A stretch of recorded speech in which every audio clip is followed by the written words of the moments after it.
Hi bro, what kind of niche you guys are building website for? And which is the high conversion niche like clinic or gym? ஆக்சுவலாக என்ன கேட்டிங்கன்னா conversion rate வந்து ரெண்டு விஷயத்தை பொறுத்து இருக்குது. ஒன்று நீஷ் நீங்கள் சொன்ன மாதிரி, ரெண்டாவது வந்து கம்யூனிகேஷன் எபிலிட்டி. ஸோ ஸ்டார்டிங்கில் நீஷ்னு எடுத்துக்கோங்க.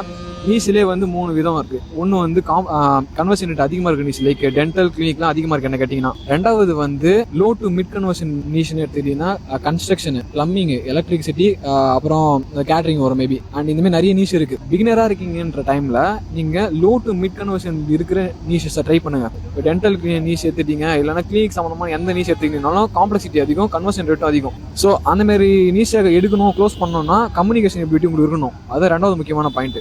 ஹை கன்வர்ஷன் லீட் சொன்னால அதுக்கு மட்டும்தான் உங்களுக்கு கம்யூனிகேஷன் ஸ்கில் வந்து ரொம்ப ரொம்ப அதிகமாக வரணும் கன்வெர்ட் பண்ணுறதுக்கு. மற்றபடி இந்த கன்வர்ஷன் லீட்ஸ்லாம் இருக்குல்ல, ஸோ அதுக்கெலாம் நீங்கள் வந்து இப்போயே கால் பண்ணி கூட பேசலாம். ஸோ அப்போ தான் உங்களுக்கு நீங்கள் ஒரு 10 கால் பண்ணிங்கன்னா கூட உங்களுக்கு அப்போ தான் நீங்கள் கற்றுப்பீங்க. ஸோ அது இல்லாமல் உங்களுக்கு எப்படி வந்து ப்ளே ஆகுது, ஸோ எப்படி கோல் கால் வந்து நடக்குது அப்படின்றது எல்லாமே தெரியும். ஸோ அதனால் நீங்கள் வந்து நான் எல்லாமே கற்றுட்டு தான் வந்து கோல் கால் ஸ்டார்ட் பண்ணுவேன் அப்படின்னு நினச்சிங்கன்னா ஆழம் தெரியாமல் காலை விடக்கூடாதுன்னு சொல்லுவாங்க. நீ விடு பார்த்துக்கலாம். நீ இப்போ போயிட்டு கூகுளில் சர்ச் பண்ணி என்ன டைம்லாம் பார்க்காதீங்க, கால் பண்ணி அடிங்க. பிகினராக எங்கள் டைமில் எல்லாமே பர்ஃபெக்டாக இருக்கணும், நீஷ்லாம் கரெக்டாக தெரிஞ்சிருக்கணும், சர்வீஸ்லாம் நல்லா டெலிவரி பண்ண தெரிஞ்சிருக்கணும், அதெல்லாம் இல்லை. கால் பண்ணுங்கள், பார்த்துக்கலாம். ஸோ கால் பண்ணுங்கள், ஃபாலோ பண்ணுங்கள். Real time learnings are coming on the way. இன்னும் கால் பண்ணலையே நீங்கள் பண்ணுங்கள்.